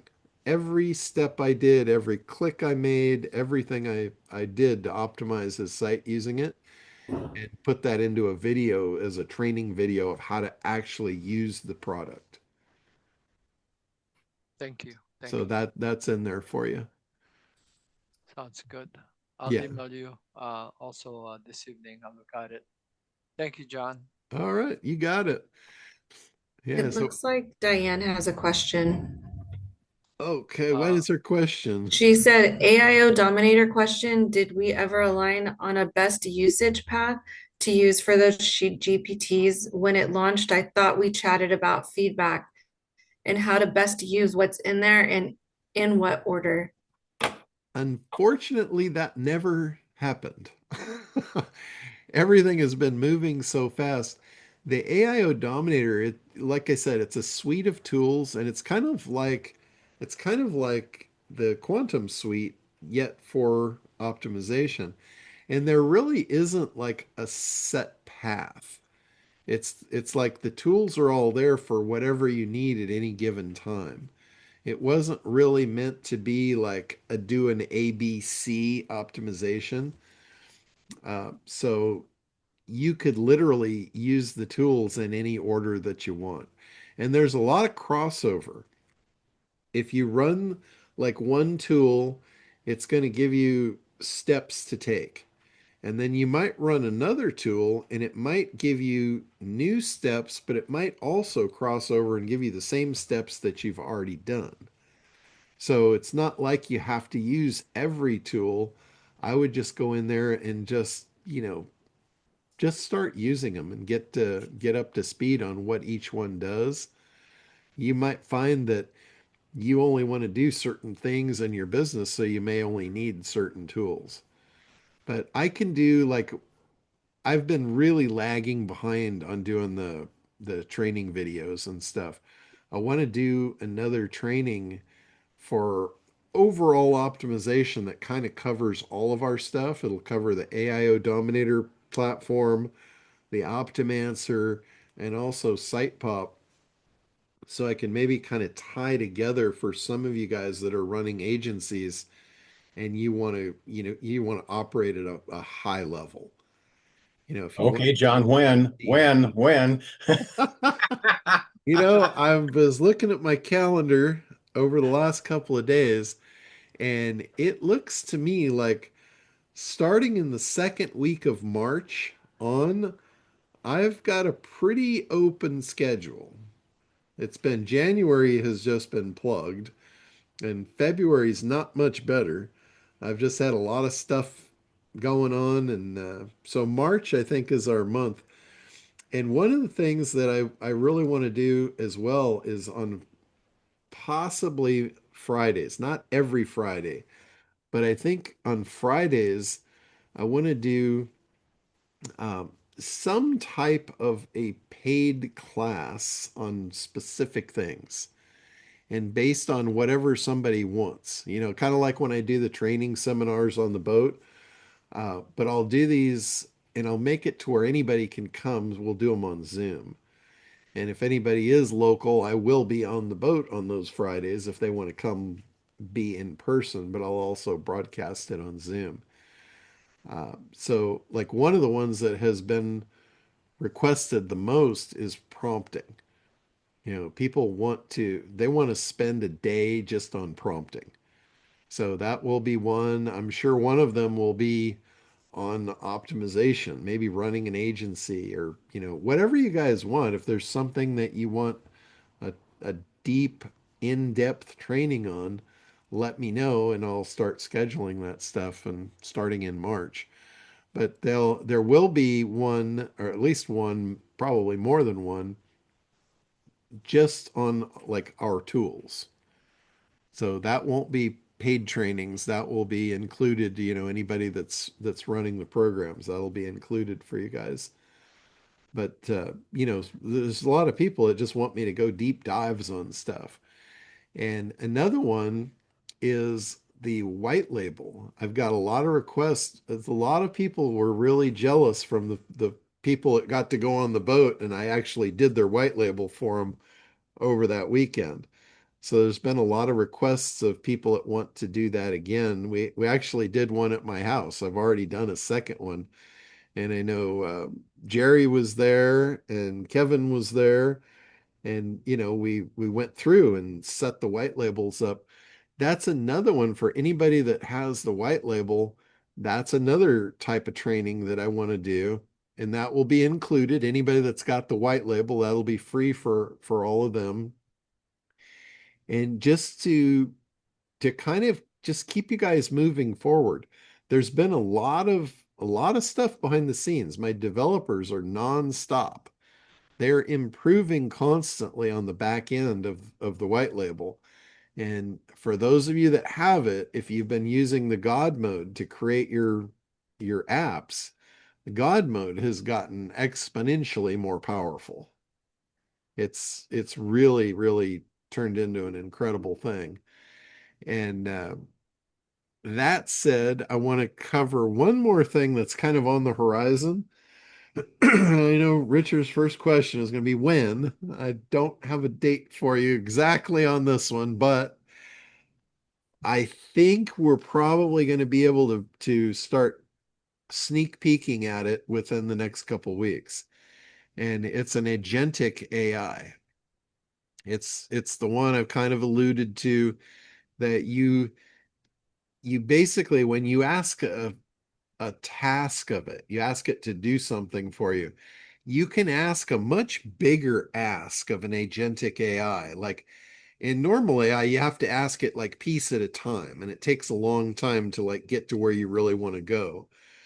With the agentic, you could literally come in there and say, hey, could you help me develop a business plan and then a marketing funnel and a traffic action plan to implement so I can make X amount per month? That's way too much for a generic AI. It's just going to choke on that and die. That question is just far too much for it to handle. But with an agentic AI, the first agent becomes like your CEO, and it goes out, it hires a complete staff to get done what you just asked for. And they all start working together. And like one agent will do something, it'll get passed to somebody for critique, which is an agent. The agent will critique it, tell it how to improve it. It'll go back to the drawing board, improve it. Once it gets passed, then it goes to the next agent for the next step. I mean, you're talking about something with a massive amount of horsepower. This is not something that's out there. This is something that, we'll have, and I'm really, really leaning on my guys to make it white labelable for you guys. I don't know if they're going to be able to do that. I don't think that's going to be right out of the gate. I've got a meeting with the team tomorrow, and I'm going to really press them for that, because ideally that's what I want to give you guys. I want to put that in your hands and allow you to be the first to market with that kind of machine, because that'll like make you guys walk on water if you've got that. So Richard, go ahead. Yeah, that I'm really, really looking forward to that because I'm starting to dabble in stuff that's kind of in that general neighborhood, and like with the Kartra builder and all that, and Yeah. it's a wonderful thing. Everybody will want it. Oh, the Um, other thing that I know you want specifically, you want voice agents, I'm pretty sure from the past. I am told by my team that that is part of this. That one of those agents, they can literally set up a whole operating system to run a business that includes phone agents, outgoing telemarketing calls, incoming, inbound tech support. Yeah, the reason I wanted to do my AI answer bot is because nothing existed, a year ago, October, when I tried to do it, and the systems were not up for it. But there's all about lead to speed because there's every plumber laying on his back under a sink's not answering his phone and then they're going to hang up, call the next plumber, and the next plumber is going to get the job. If the phone picks up and says, hi, how can I help you? I can answer your question, tell you what, that's one I can't answer, but I will book you an appointment. When would you like to? And you book an appointment. And I mean, that right there, given this, I think the stats run anywhere from 55 to 70% of all small business incoming phone calls are never answered. Oh yeah, It's like, it's I brutal. yeah, I think Brad told me that he's on the call right now. He's got clients that, he'll set systems up and then incoming calls will come in and they won't even take the calls, or you listen to the receptionist and you go, God, I would just hang up on her. Yeah, those voice things. If you can build out that's actually on my list, and I've got an independent vendor that says he'll set that up for me. But that's not going to be an initial outreach thing right now because there's too many newbies out there talking about it. And the one thing that if you're going to do that, there's one key thing is you have to train it first. Because if you just let loose a voice bot, it will only be accurate, best case out of the box, 60 to 70%. And until you train it up so it can be 90 to 95%, people will hate you for connecting it to their phone. Because I've gotten a couple of people on the phone Yeah. who don't have trained voice bots and they're horrific. So Well, I'm looking forward to that, John. that's another feature of this platform and the system that we're going to roll out is you can train each bot, like each agent, like each pile. I'm going to call them a pile of agents. each tab or each project, we'll call it a project. So each project can be trained with up to 50,000 documents. You can literally load 50,000 documents in to train a project. And there's a checkbox where you can check remember everything. And then it has a perpetual memory where it has an agent that will keep reminding all the other agents of the whole timeline to keep that in check. Because that's something that's getting better, but it leaves a lot to be desired in the current AI systems. Yeah, the memory is the absolute, key that unlocks those whole systems. That's why that I'm using Abacus. It has it's a little tiny one. It's only a 2000 token memory, but it is a memory. And that's why my Kartra works so well, is because it does remember everything. So I'm really looking forward to that. While we're talking about Kartra capabilities, I don't believe Kartra does, but I wanted to ask you, does Kartra have a way of connecting to social media platforms so that I can connect it? And if I put a post on social media or YouTube or something, if someone makes a post, that I can reply to the post and send that person a direct message. I don't think Kartra does that, does it? Kartra does not have anything like that. I think Go High Level has some functionality like that, but Yeah, it does. Kartra has not stepped over into that. There's another program you might look at. It's called ManyChat. ManyChat is a bridge that can pipe stuff out of social media, and it can also set up bots in social media to answer stuff for you. And I don't have I'll any look in. experience with it, so I can't like help you from a tech perspective, but I know there's a lot of the high-end marketers that are using that. Oh, that's really good to know. I'll check them out. My one big main question that's a little bit longer is one of the things that I think a lot, John, is you just might not figure that out much, that I spend a lot of time thinking about it. When you tell somebody that there's no long-term contracts, but you have to kind of go, but if you turn it off, it doesn't just turn off. Everything on your website is gone that we've done up to this point, which has got to be, they got to feel like you've just pointed a shotgun at their head when you say that. And I've been trying to figure out a way of maybe softening it a little bit. And it seems to me that if I've understood all the little breadcrumbs I picked up from all the conversations that you had and Chris had, is that if this is this story close enough to being accurate that I can be not lying if I say it, or is it, how close to accurate, how high is it hit on the truth scale, I guess is what I want to know. Is that the way that this program works is when we go out and scan your website, we in fact build a clone of your website on our servers because we don't want to be messing with your website. The last thing you want is us in there messing with your website and changing anything. So we build a clone and we build that clone up the way that it needs to be absolutely ideal for the AI optimization. And the only thing we put on your website is call tags. So those call tags once a week, check in and see if your website matches the clone that we're constantly building and upgrading. And so that way we know that every time, once a week, your website is checked to make sure it's absolutely totally up to date. And so that's how this works and why we have the ongoing maintenance. We've got a clone of your site. We're updating, we're doing all that stuff. There is one drawback, is because that's the way the system has to work to be able to do the AI optimization. If you quit, we turn it off. And if we turn it off, your website can't call our clone and get updated. In fact, it'll say, oh, the clone isn't there, and everything we've done will disappear. I wish there was a different way of doing it, but that's how it works. Yeah, Can that?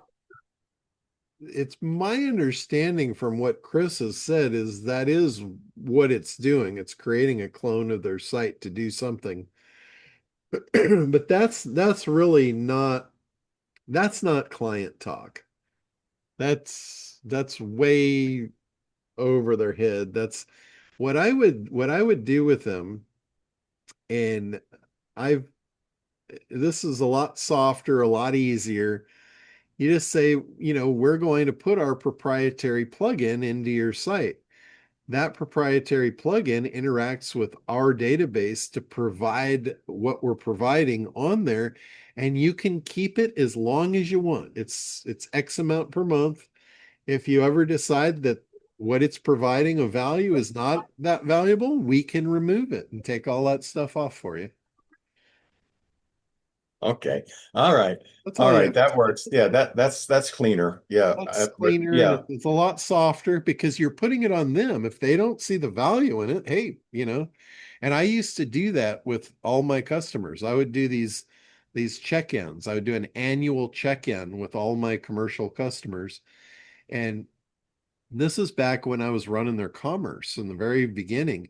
And I knew how much money they were making because it was running on my servers. So I would check in with them and say, hey, I'm just checking to see, how business is going and, what I can help improve for you for the next year. And they'd always start the conversation with, oh, well, but we're not doing that well. And I knew going in how well they were doing because I could see it. But they would lie to me because they thought I was trying to raise their rate. And that's not what I was doing. I was there truly to try and figure out how I can provide better for them. So when they did that, when they took that approach on me, and they said, oh, well, we're not doing that well, I would tell them, oh, well, we should cancel the service then. Because I don't want you paying for something that's not working for you. And oh, you should see them backpedal when I would do that. And anyone that actually did that, I looked at them differently from that point forward. They no longer got the best deals from me. They no longer had the respect that I went in because here I'm showing up to find out how I can do a better job for them. And they're going to take that approach with me. They just put themselves on different turf every time. So, As always, John, beautiful information. It's exactly the positioning to take on that, and that's a much cleaner way of saying it. So, thank you for helping me over that hurdle because that was one of the things that if they want to cancel it, how do we make it clear to them that it's on them, not us or whatever? But that's a yeah, really beautiful, elegant system. So, thank you very much. I'm good. totally their choice. Whenever anybody, all of you guys, when you're talking to clients, do not talk in technical terms ever. Unless they ask you specifically, just don't ever go there. Never lead them into the weeds. They can't see out. Never ever lead them into the weeds. Like, I've talked about how I used to do my presentations for SEO, and it never went technical. Never did I describe the processes. Never did I get into any of the SEO methodologies, any of that stuff. I talked about what they wanted as an outcome. They didn't care how you got it. They just wanted the outcome. I sold them on the outcome, not how I was going to do it. So that's very important. Kevin, go ahead. Hey, John, that's interesting because I just asked you the other day on AEO and AIO. Uh, the research that I've done is it's telling me that the trending standard is AEO, Yes, although, I firmly believe that because what's trending is the internet marketers. yeah, But you have to kind of look beyond them into the reality of the world of analysis. If you go to analysis, you have to look at who is your customer, who is paying you. It's what do they understand? yeah, You good have point. to speak their language. If you look at, okay, I'm going to base my decision off the SEO marketing guys, that's not your customer. You're not really, you don't need to speak their language. You need to figure out your customer and what's their language and speak that. I personally think that the retail customer for AI optimization is going to understand and resonate with AEO or AIO more than AEO. Yeah, I don't think they're going to see it. Well, answer engine. Well, I don't know what an answer engine is. They've been trained it's AI. Yeah. It's, and they don't know what AI is. You could say, oh, it's an AI engine. Okay, you know, and we're going to optimize for that AI. Yeah. So I believe in the long run, AIO is what a consumer would prefer to buy. It'd be an easier sale to them than trying to convince them that there's this answer engine out there and that's the answer to their prayers. Yeah. I agree. I try to talk in layman's Yeah, terms. yeah, Because I had it as AIEO. yeah. I don't think you need to go that far out. No, no, no. But I basically say it's search engine optimization specific to AI. Yeah. They also say that there's what is it? GEO is gaining ground, generative engine optimization. But anyway, I didn't Well, want to. see the back to like when I was selling SEO, I never referred to it as SEO. And if I ever said the words SEO, I always followed it up with search engine optimization Sure. because they don't speak the acronym language. They're not part Yeah. of the industry. That's industry terminology. Sure. I agree. And the AIO is the same thing. And if you Yeah. say, we do AIO, that's AI optimization to get you visible in the AI Yeah. world, they're Sure. going to understand that. Yeah. If you just say, oh, I'm an AIO specialist and leave it at that, they're going to go, oh, what does he do? They're going to be very Yeah. unclear, and an unclear mind is not going to buy anything. Yeah. You have to make sure. This is the part of when you move from analysis into creation. You're creating messaging that your audience is going to understand. It's very important that you do that analysis first so you know who you're talking to and you know Sure. what language they speak. Most people don't speak technical jargon. They don't No. know your industry. They just know Yeah. their problem. And Sure. so you have to enter their world and you have to learn their language and Hmm. speak it if you want to survive. Yeah. So the other couple of questions I had on when I was first setting up the on the white label, the demo account, I was removing some of the services, but I want Okay. to add back some of the services. So where would I go to do that? So if you click on the white label tab inside the Quantum Suite, Yeah. go into the settings and then go into the app tab, and then you just check off the ones you want to be visible in your white label. Okay, but all right. So don't do it in the like I'm right now. I'm looking at my demo account. Okay, it's not in the demo. The demo is the output of your white Yeah. label. So Yeah. you have to go back to the Quantum Suite where your Yeah. white label exists, Yeah. and you click on the white label little emblem, Yeah. and then you go to the settings tab.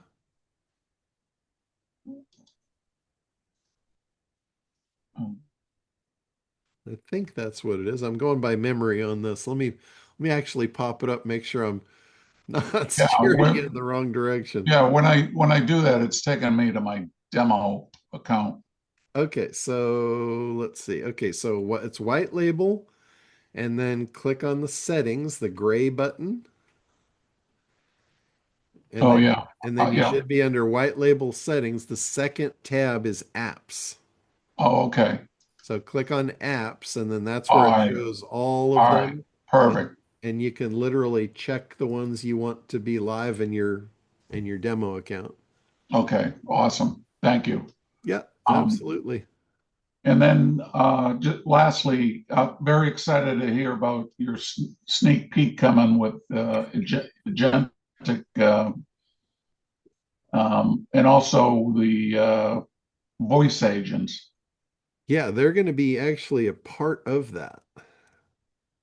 And Awesome. the other thing that's going to be a part of that, the capabilities is going to be enormous. Like you can train with up to 50,000 documents.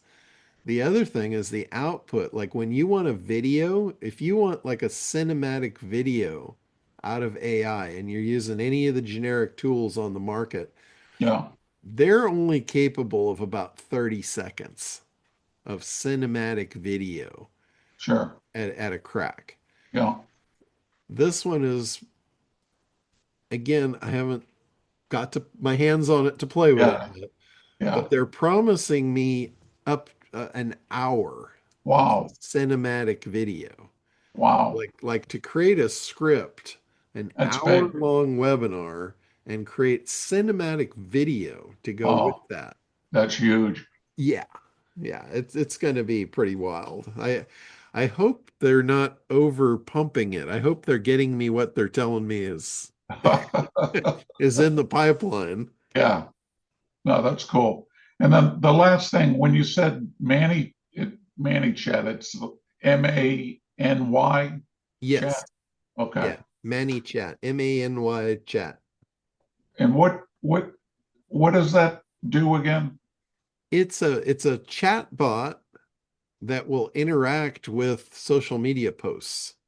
Oh, Like okay. I believe originally it was made for Facebook and Instagram, and then I think they've moved into other platforms as well. But Okay. it would like integrate with your messenger. Oh, wow. So it would like send messenger messages to people that tried to interact with you on Facebook. Okay. I just heard something about Messenger that they were, I don't know if I got it right. I mean, I just literally just got a message about this earlier today saying that they were changing or doing away with this is not verified, so Yeah, but I haven't seen any updates on it like that. I would doubt they would get away from Messenger because oh yeah, that's a huge messaging platform. yeah, I agree. So anyway, it's unverified, so I don't want to start any rumors. I'll verify that and let you know. We'll believe it when we see it, right? Exactly. Exactly. All right, John. Thank you. All Appreciate it. right. All right. We'll wrap it up with Gwen. Go ahead, Gwen. I have to be able to speak again here. Yeah. Just a quick question as you're talking about your new sneak peek telephone bot. Would that be tied into your Becky bot? It's actually an advancement of Becky. It might make Becky absolutely obsolete, honestly. Okay. Because I was It's thinking it would give a name and a face to that it doesn't mean phone that bot if you it wanted to tie them together. yeah, it doesn't mean that Becky wouldn't work. The Becky bot system is awesome. It's just this is going to be a whole encompassing platform system that has incredible capabilities. Cool. So so it doesn't mean we send Becky out to pasture. She still has her place in the world. I was just curious if it would link the two. So you'd have your chat bot with like the picture and the face, and then have your telephone bot and have it all be like the same one in the same type Well, persona. I believe it, I absolutely know it has the persona part of it. And I don't know if I'm pretty sure it would be visual too. Okay. I'm pretty sure. In fact, from what I've heard, this thing is going to be like absolutely phenomenal. So it could probably literally bring her to life because What do you do with California's law that says you have to tell them it's a bot? the UGC it has UGC capability. That's user generated content. Okay. So that's like, animating things just like you can do in inside some of the AI programs, the lip sync stuff. Mm-hmm. And I know I use HeyGen. I've basically, you guys have all seen the clone of me using HeyGen. That's called UGC. That's user generated content. And I'm pretty sure it will do that. So you could literally bring your Becky to life and have her talk. That would be cool. Yeah, it would. It'd be very cool. I know in the beginning I made her talk, but I couldn't do it like I couldn't connect that into her communication in chat. If I gave her a script, she could come onto the site, and talk and do like an intro greeting message or stuff like that. But I could never really figure out how to like transition that into her literally talking to you. But I think this is going to do that. If Okay. Well, we'll wait and see. I hope it does that. That would be really, really cool. That would be. Yeah. All right. Cool. Well, thank you. Yeah, absolutely. One more. Lewis, go ahead. Thank you, John. Just a couple quick questions. Uh, I use Lovable for landing page, and I Okay. was wondering if you knew um, if the widget that you created, if possibly if Lovable would be able to interpret that It and should create that be. widget. It Okay, should be. great, great. Yeah, in Lovable, you would just give it the command of please embed this into my page. Oh, I see. Okay, So like excellent. you would do the edit, you'd get the file, you'd edit it, put your company name in there and whatever things it tells you to edit Yes. to customize it, and then you would basically just give that snippet of code as an embed code and tell Lovable to just embed that on a page for you. Oh, that's great. Yeah, Yeah, that's great. should do And that. the last question I There had is was, there is one more thing though. yeah. There is a server side file that goes along with it that interacts with the form, and you need to upload that server file to your server. So you might need to give that to Lovable as well and say, can you install this in my base directory? Okay, the server file. Okay. Yeah, because if not, you would have to FTP it, which is file transfer protocol, was moving files around. Yeah. You'd have to move it into the hosting account, into that Okay. file, because that's what gives the form the physical URL of where to interact with that to do what it's doing. Got it. The coding is in that file. The coding is not in the form. The form just interacts with the file. Makes sense. Makes sense. And I have a couple of partnerships with local service companies. One of them is a fencing company. The other one is a storm damage restoration company. And I was thinking, I used to do sales for them. So now I was thinking if I did the Optimancer for their websites, is there a way for me to track the traffic that they're getting from AI platforms so that I can build them on that, like a commission for that There's instead not of there's charging them per month? there's not a way in Optimancer to do that. Okay. But there's programs like SEM Rush has got a claim that Oh, they can basically somehow report and monitor on AI traffic. I don't mm, know exactly how it works, but you might look at SEM Rush to I'll look see what into that for see what sure. they offer. Yeah, you'd need Okay. some sort of a reporting.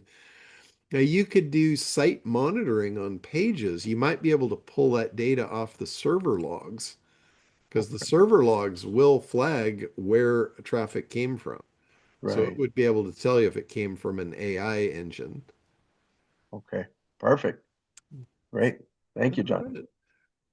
All right. Well, great call, you guys. Thanks for all the questions. As always, I basically brought nothing to this call other than what you guys wanted to talk about. So that's easy for me. All right. Well, have a great week, and we'll see you guys next Thursday.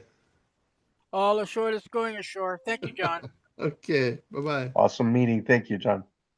Cheers, John. Thank you.